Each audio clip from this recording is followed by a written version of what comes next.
علامہ صرف مناظر نہیں تھے اور مدارس کے بانی ہی نہیں تھے، مصنفی نہیں تھے، ادیبی نہیں تھے، صوفی بھی تھے، اور چھوٹے موٹے نہیں، بہت بڑے صوفی تھے۔ تفصیلات انشاءاللہ آپ کسی کے مقالے میں دیکھ لیں گے، یا مجھے بھی فرصت ملی تو میں کہیں کچھ لکھ دوں گا۔ علامہ سادگی کے پیکر تھے۔ ہمارے وہاں کوئی تھوڑا بڑا عالم ہو جاتا ہے نا تو خوب بن ٹھن کر کے رہتا ہے، علامہ نے کبھی اس کی فکر نہیں کی۔ ہاں، سادگی کے وہ پیکر تھے۔ توکل بھی ان کے ہاں انتہا درجے کا تھا، یہ تو گھر والے ہی بتا سکتے ہیں، اور انہوں نے کچھ بتایا ہے مجھے۔ توکل انتہا درجے کا تھا۔ آج کل جو لوگ خانقاہوں میں رہتے ہیں، بڑے بڑے پیر بنے ہیں، بڑے بڑے صوفی بنے ہیں، ان کے اندر بھی توکل وہ نہیں تھا جو حضرت علامہ کے اندر تھا۔ یہ خود ان کے بہت بڑے صوفی ہونے کی علامت ہے۔ ان کی تصنیف ایک ہے دل کی مراد، مختصر ہے وہ، لیکن دعاؤں کا مجموعہ ہے۔ دلی میں ڈھونڈ رہا تھا تصانیف پہ تو نام ہی یاد نہیں آ رہا تھا، اچانک جامع نور کی فہرست میں نے دیکھی تو اس میں یہ نام یاد آیا، ان کا یہی کتاب ہے۔ اور خود ان کا عالم یہ تھا کہ وظائف کے بہت پابند تھے، دلائل الخراج شریف روزانہ پڑھتے تھے۔ ایک صاحب نے تو یہ بھی کہا کہ روزانہ پوری دلائل الخراج شریف پڑھتے تھے۔ میں اس کے بارے میں تو نہیں یقین کے ساتھ کہہ سکتا، لیکن روزانہ دلائل الخراج شریف کا وظیفہ ان کا تھا۔ اتنی بڑی بڑی مصروفیات ان کی، جو آفاقی بھی اور آل انڈیا ہندوستان گیر پیمانے کے بھی، اس کے باوجود بھی دلائل الخراج شریف کا ورد یہ معمولی بات نہیں ہے۔ ہاں، یہ علامہ کی بڑی خصوصیات میں شامل ہے۔ میں حضرت ڈاکٹر زرقانی صاحب سے، غلام زرقانی صاحب سے عرض کروں گا، ان کے اور بھی جو کارپرداز حضرات ہیں، کہ علامہ نے مدارس میں جا کر جو معائنے لکھے ہیں وہ بھی بڑے قیمتی ہیں۔ زبان اور فکر دونوں کا وہ گویا کہ اچھا ذخیرہ ہے، اس کی طرف اب تک کسی نے توجہ نہیں دی۔ میں نے بہت پہلے حسن نورانی صاحب کو اس کی طرف توجہ دلائی تھی، لیکن وہ دوسرے کاموں میں لگے رہے اور وہ ادھر آ نہیں سکے، اس لیے یہ کام بھی ہونا چاہیے۔ اور یہاں جتنے مدارس والے ہیں، اگر کبھی علامہ ان کے وہاں گئے ہیں اور ایک بار یا دو بار کچھ بھی چند سطریں لکھی ہیں تو اس کو فوٹو کرا کے ضرور مدرسہ فیض العلوم میں آپ حضرات بھیج دیں۔ ہاں، یہ بہت خاص بات ہے، اب تک اسی کی طرف کسی نے توجہ نہیں دی۔ سب سے پہلے دلی میں سنی مکتبہ جو قائم ہوا ہے وہ ہے مکتبہ جامع نور، اور میٹیا محل میں نہیں تھا، وہ وہاں سے بہت دور تھا۔ میں جب پہلی بار دلی گیا تو ڈھونڈ کر کے وہاں ملنے کے لیے گیا، اس مکتبے پر ہمیں جناب غلام ربانی صاحب ملے تھے۔ یہ بہت بڑی خصوصیت ہے، گویا کہ بنیاد علامہ نے سنی مکتبے کی دلی میں رکھی ہے، یہ معمولی بات نہیں ہے۔ دلی میں کوئی ہمت نہیں کر سکتا تھا کہ سنی مکتبہ کھولے۔ علامہ کے بانی ہونے کی بھی خصوصیت ہے۔ ہمارے وہاں کیا فلانے پیر صاحب آئے، فلانے حضرت آئے، فلانے علامہ صاحب آئے، انہوں نے بنیاد رکھ دی تو بانی ہو گئے۔ علامہ صاحب ایسے بانی نہیں تھے، وہ زمینی بانی تھے، زمینی کام کرتے۔ ہاں، زمین حاصل کرتے، اس کے لیے کوشش کرتے، پھر اس کے بعد بنیاد ڈالتے۔ مجھ سے کہا، مطلب جب میں دلی میں کتب خانہ کھولنا چاہ رہا تھا، میری بات کاٹتے ہوئے مجھ سے کہا تم کھولنا تو چاہ رہے ہو لیکن سارے دیوبندی ہیں وہاں اور ان کے بیچ میں تمہارا جینا حرام کر دیں گے۔ میں نے کہا آپ دعا دیجئے، انشاءاللہ میں ان کا جینا حرام کر دوں گا۔ آج دن میں دیکھیے پوری دلی میں اہل سنت کی، دلی کی کتب خانے والے مجبور ہو گئے ہماری کتابیں چھاپنے کے لیے، مجبور ہو گئے کہ اہل سنت کی کتابیں بھی اس میں بھی کمایا جا سکتا ہے، یہ ان کا نظریہ رہا۔ میں نے کہا آپ دعا دیجئے ان کا جینا حرام کروں گا، ہوا یہ۔ واہ بھائی، ماشاءاللہ۔ تو مجھے تو ایک بات یاد تھی تو انہوں نے ایک اور بات بتا دی آپ لوگوں کو۔ درود شریف پڑھ لیجیے، اللہم صلی علی سیدنا مولانا محمد مبارک وسلم، صلاۃ و سلام علیک یا رسول اللہ۔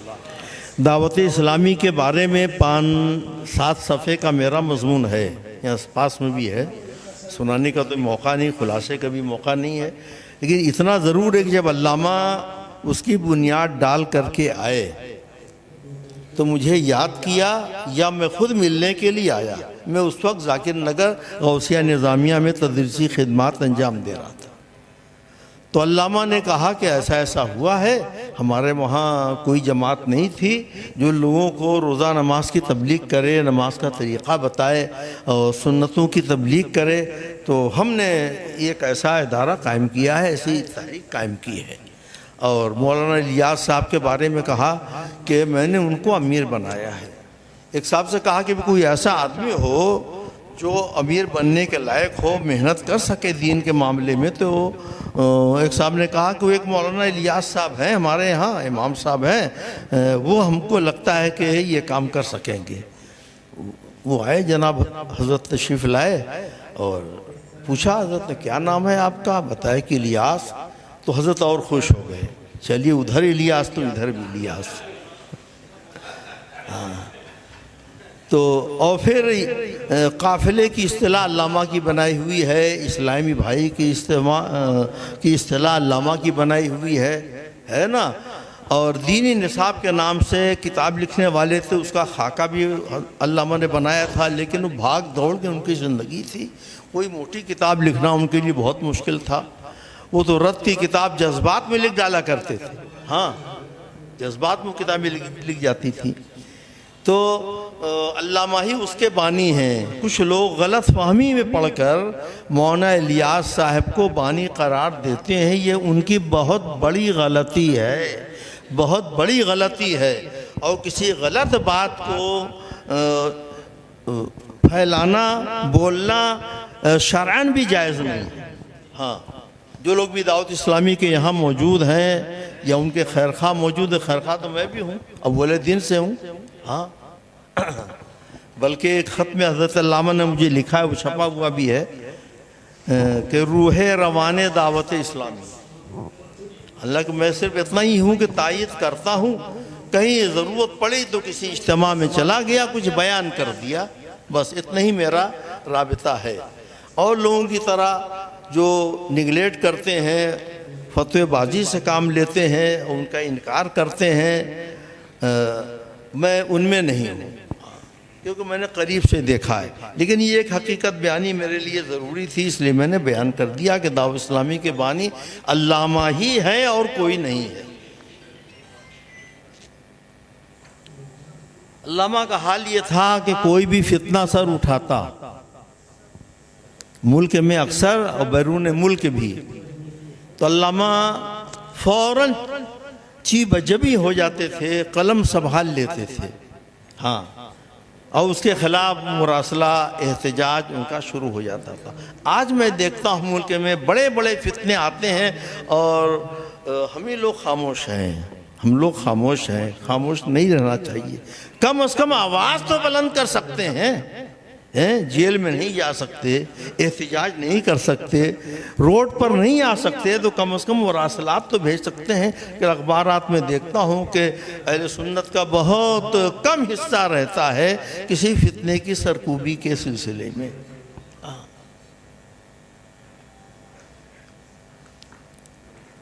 علامہ مناظر تو تھے ہی، لیکن مناظر ہونے کے ساتھ ساتھ مدارس کے فاؤنڈر ہونا، بین الاقوامی تبلیغی دعوت کا کام کرنا، تبلیغ و دعوت کا کام کرنا، یہ آسان کام نہیں ہے۔ ہمارے کو مناظر ہوتا ہے بس مناظرے میں لگا رہتا ہے، دیکھتا رہتا ہے کام مناظرہ ہو رہا ہے چلو، کام مناظرہ ہو رہا ہے چلو۔ یہ تو علامہ ایک جہت کے نہیں تھے، اسی لیے ہمہ جہت شخصیت ان کی تھی۔ مدرسہ بھی قائم کرنا، ضرورت پڑی تو مسجد بھی قائم کرنا، تبلیغ کے لیے بھی جانا، مناظرے کی ضرورت پڑی تو مناظرے کے لیے بھی میدان میں آ جانا، کوئی فتنہ ہوا اس کی سرکوبی کے لیے بھی اٹھ کھڑے ہونا، یہ ہمہ جہت شخصیت ان کی تھی۔ اس کی مثال ان کے زمانے میں بھی کوئی نہیں تھی، آج بھی نہیں ہے، بہت افسوس کی بات ہے۔ ہمیں کوشش کرنا چاہیے، اللہ تعالی ہمیں ان کا نعم البدل عطا فرمائے۔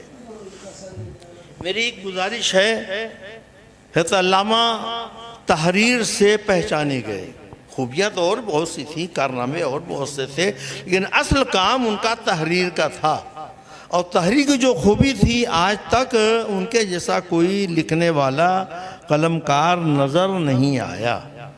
تو ہمیں چاہیے کہ ان کی کتابیں ہم کم از کم ہر سال شائع کر کے لوگوں کو تقسیم کریں، ہر سال عرس میں کوئی یہ کتاب شائع کر کے تقسیم کریں۔ یہ عرس کے ذمہ داروں سے میری گزارش ہے، اور آپ لوگوں سے گزارش ہے کہ اس سلسلے میں آپ لوگ تعاون کریں اور تقاضا کریں، کیونکہ جو لوگ عرس میں آئے انہوں نے کچھ باتیں سن لی، اب کتابیں شائع ہوں گی تو خود بھی پڑھیں گے، اپنے احباب کو بھی دیں گے، گھر والوں کو بھی دیں گے، اور اس کی افادیت بہت عام ہو جائے گی۔ علامہ کے اندر اصاغر نوازی بہت تھی۔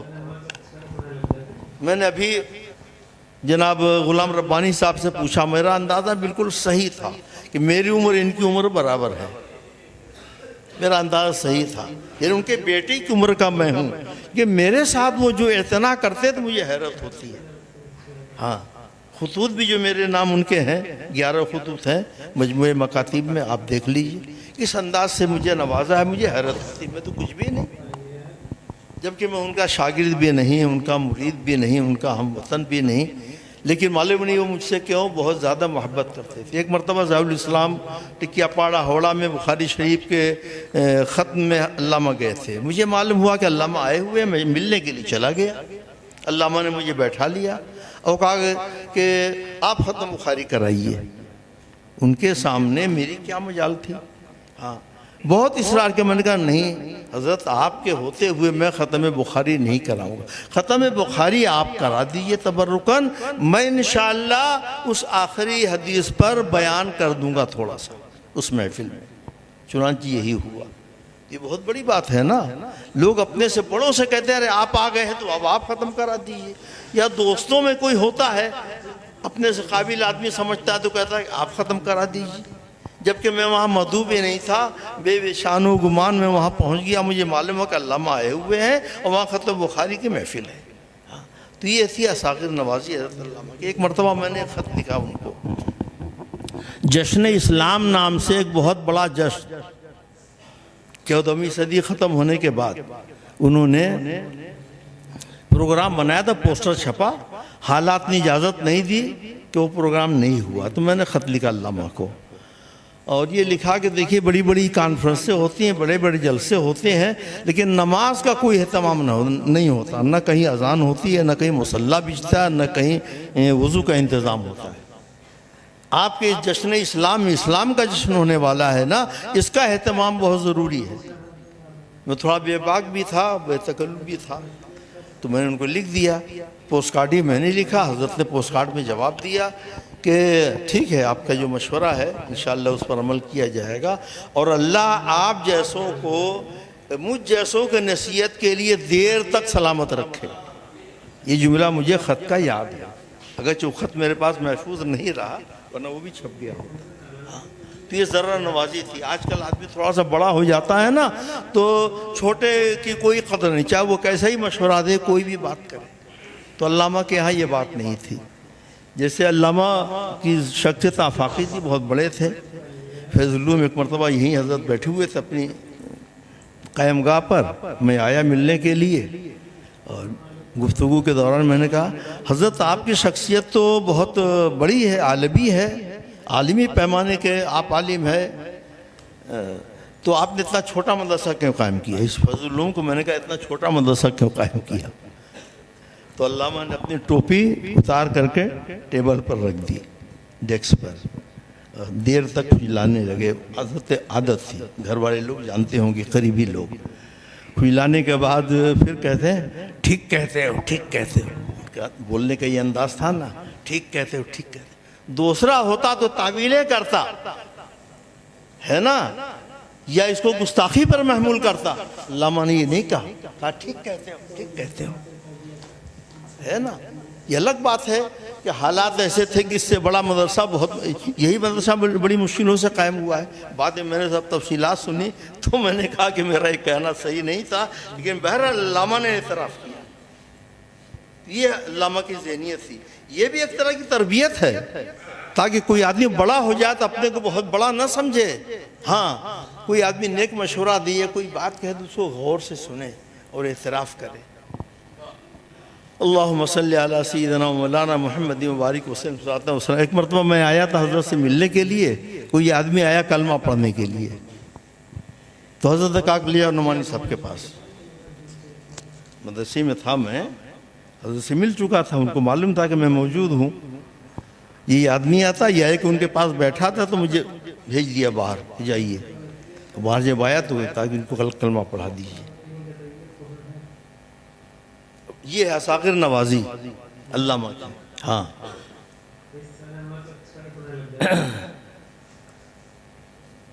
سیمینار ہو رہا ہے تو کبھی کبھی تو یہ سوچنے میں آتا ہے کہ سیمینار کی کیا ضرورت، کوئی تو اپنا مقالہ پڑھ نہیں پاتا ہے، کتنی محنتوں سے لکھ کر لوگ لاتے ہیں. تو ایک فائدہ تو یہ ہے کہ یہ باتیں سب ضبط تحریر میں آ جاتی ہیں اور چھپ جاتی ہیں بعد میں.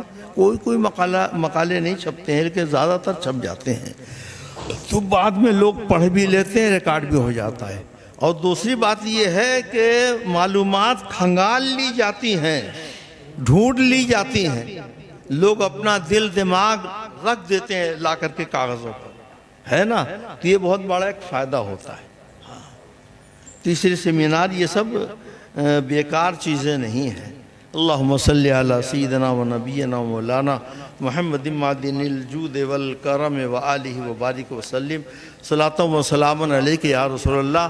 یہ چند منٹوں میں نے بہت سی ضروری باتیں عرض کر دی ہیں. انشاءاللہ آپ حضرات غور کریں گے تو ان میں بہت سی نئی باتیں بھی ہیں، کچھ پرانی باتوں کا بھی اعادہ ہے. اللہ تبارک و تعالی ہمیں اور آپ کو، ان کے صاحبزادگان کو، ان کی چھوڑی ہوئی علمی یادگار، تصنیفی یادگار اور مدرسے کی یادگار، یہ سب کو سلامت رکھنے، ترقی دینے کی توفیق عطا فرمائے. وآخر دعوانا ان الحمدللہ رب العالمین. اللہم صلی علی سیدنا مولانا. اور جب کسی کو کوئی اختیار ملتا ہے اور وہ خود سے کوئی سلیکشن کرے یا انتخاب کرے یا خود تیار کرے تو اس سے اس کے اپنے مزاج کی عکاسی ہوتی ہے. ظاہر ہے کہ حضرت علامہ علیہ رحمت و رضوان کی زندگی اور ان کے خدمات کے بہت پہلو ہیں. 10-20 پہلو جو بھی آپ شمار میں لائیں ان سب پر بڑے تفصیل سے لکھا جا سکتا ہے. اور ان تمام کے بارے میں میں اتنا کہوں گا کہ اگر کسی بھی پہلو پر کچھ لوگ حضرت علامہ کے نیاز مند ہوں اور وہ ان کی خدمات کے حوالے سے جذباتی ہوں تو ان میں میرا بھی نام لکھا جائے. ویسے میں شریف آدمی ہوں، سرٹیفائیڈ سنجیدہ آدمی ہوں، مگر اس کے باوجود میں نے کہا کہ میں بھی حضرت علامہ علیہ رحمت و رضوان کے حوالے سے بہت کچھ لکھا جا سکتا ہے، بہت کچھ بولا بھی جا سکتا ہے. تو یہ جو 10 ہوں، 15 ہوں، 20 ہوں، جتنے بھی پہلو، جتنی بھی جہتیں نکال لیں، ان میں درجہ بندی کے اعتبار سے اختلاف رائے ہو سکتا ہے کہ ٹاپ 10 اگر نکالیں تو درجہ بندی میں نمبر 1 پہ کیا ہے. تو یہ جماعتی شیرازہ بندی، اس سے میرا مزاج سمجھ میں آتا ہوگا. تو ٹائم بہت کم ہے اور آخری وقت میں جو بندہ پیش کر رہا ہو سب کی نگاہیں اس پر جمی ہوں گی کہ کب یہ بندہ جائے اور صلاۃ و سلام ہو. مجھے اس کا اندازہ ہے تو میں کوشش کروں گا کہ 5 ہی منٹ میں اپنی گفتگو مکمل کروں. یہ ویسے تو یہ مکمل ایک مستقل مقالہ نہیں ہے بلکہ کچھ یادیں اور کچھ تاثرات ہیں، لیکن ایک ٹاپک ضرور ہے کہ جماعتی شیرازہ بندی پر باقاعدہ مفصل مقالہ لکھا جا سکتا ہے. تو میں ایک چند مقامات سے پڑھتا ہوں. مجھ فقیر نے ایک ایسے رجل عظیم کی صحبت اٹھائی ہے جو پیدا تو 3rd کلاس ورلڈ کے عہد رفتہ و ماحول ناگفتہ میں پیدا ہوا تھا، جو پیدا تو 3rd کلاس ورلڈ کے عہد رفتہ و ماحول ناگفتہ میں ہوا تھا، مگر اپنی سوچ، فکر اور افتاد طبع کے اعتبار سے وہ عہد رسالت کا بندہ لگتا تھا میں نے کہا۔ جو کمال اس مختصر سے قد کے ایک آدمی کو اتنا قدآور بنا دیتا ہے وہ ہے امت کے لیے ان کے اخلاص کا لیول۔ اصل میں کسی مشن کے لیے اتنا اخلاص تب ہوتا ہے جب اس مشن کی بنیاد پڑتی ہے، جب اسے خون جگر سے سینچنے کا دور چل رہا ہوتا ہے، پھر جب وہ پودا آزمائشوں کے مختلف مراحل سے گزر کر تناور درخت بنتا ہے، تب کریڈٹ لینے اور دینے کا سلسلہ شروع ہوتا ہے۔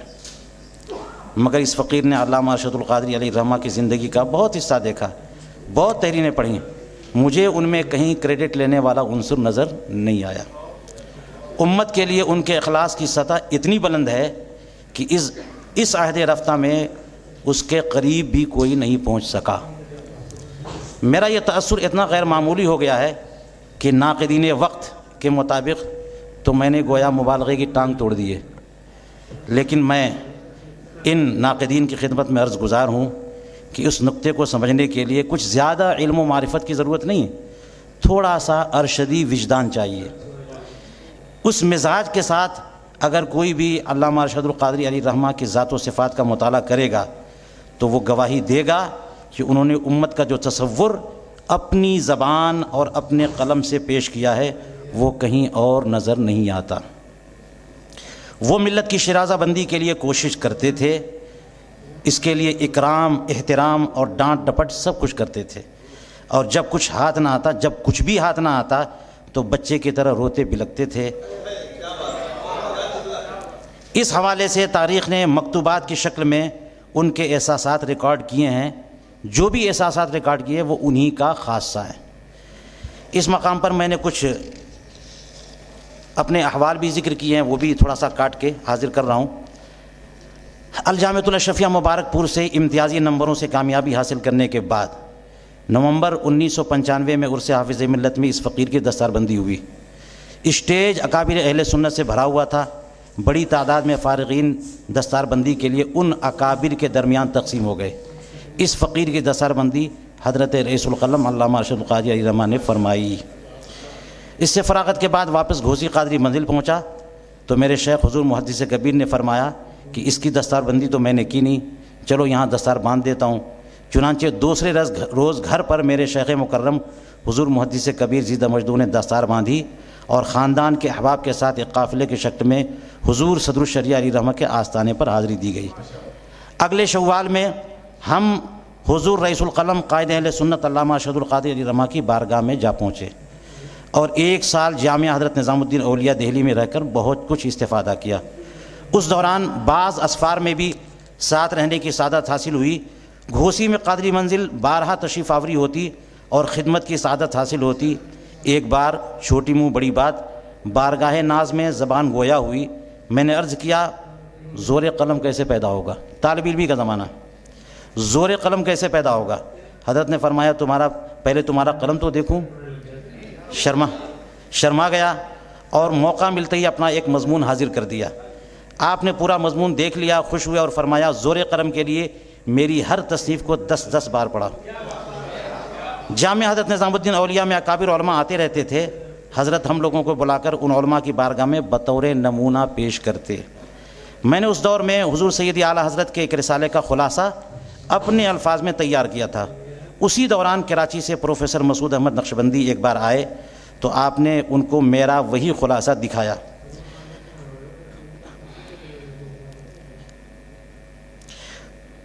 میں نے یہ خلاصہ پینسل سے لکھا تھا تاکہ دوبارہ حسب ضرورت تبدیلی کر سکوں، اس لیے آپ کو جب دکھایا تو میں نے اسی وجہ سے معذرت کر لی کہ اسے نہ دکھایا جائے، مگر حضرت نے اسی تحریر کو پروفیسر صاحب کی بارگاہ میں پیش کیا۔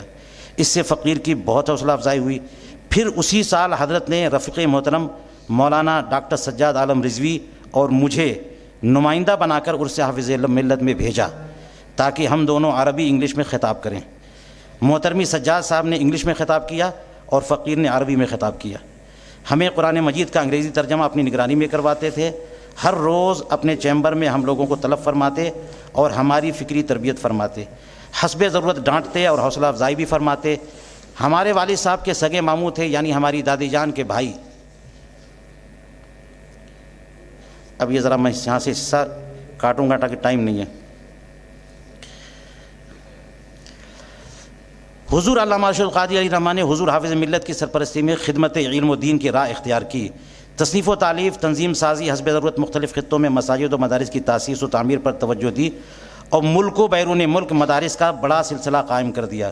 انہوں نے کہیں قدم نہیں روکا، دینی کاموں کے سفر کرتے رہے اور جہاں جاتے وہاں کے تقاضے کے مطابق منصوبہ بناتے اور جس چیز کی ضرورت سمجھتے قائم کر دیتے.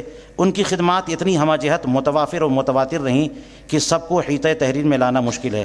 ان کی حیات و خدمات اور اوصاف و کمالات کی جہتیں کثیر ہیں اور ہر جہت ایک مستقل عنوان ہے. ہماری نظر فی الحال ان کی شخصیت کے اس پہلو پر ہے جو سب سے نمایاں ہے، یعنی دین و مذہب کے لیے ان کا جیتا جاگتا اخلاص بے کراں اور لامحدود تھا. پیکر اخلاص و وفا جیسی تعبیر صرف انہی پر فٹ آتی ہیں اور محض انہی پر جچتی ہیں. انہوں نے گمراہ بد مذہب فرقوں کو معاندت اور رد و ابطال کے لیے منتخب کر لیا تھا. یہ حالات حاضرہ کے مطابق کہ اب تو رد و ابطال کے لیے کسی کے لیے بھی شروع ہو جاتے ہیں لوگ.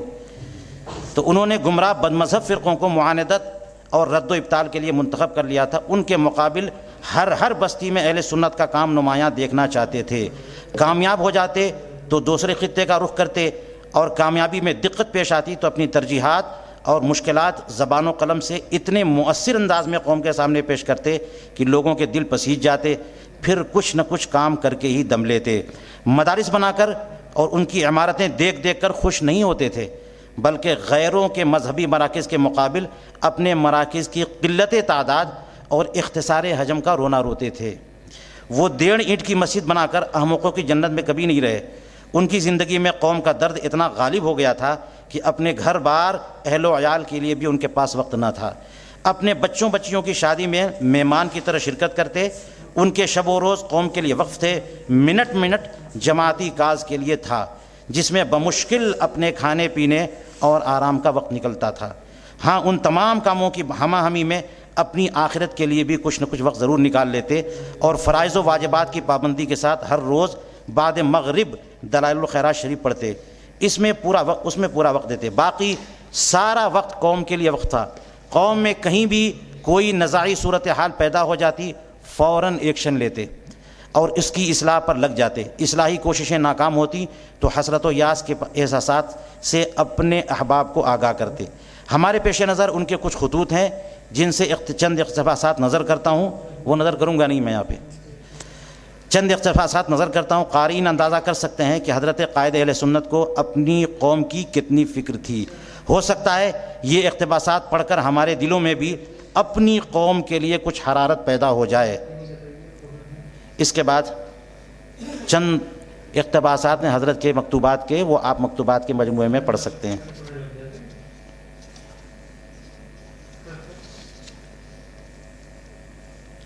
بس اسی پر میں اپنا مقالہ ختم کرتا ہوں. وآخر دعوانا الحمدللہ. السلام علیکم ورحمۃ اللہ.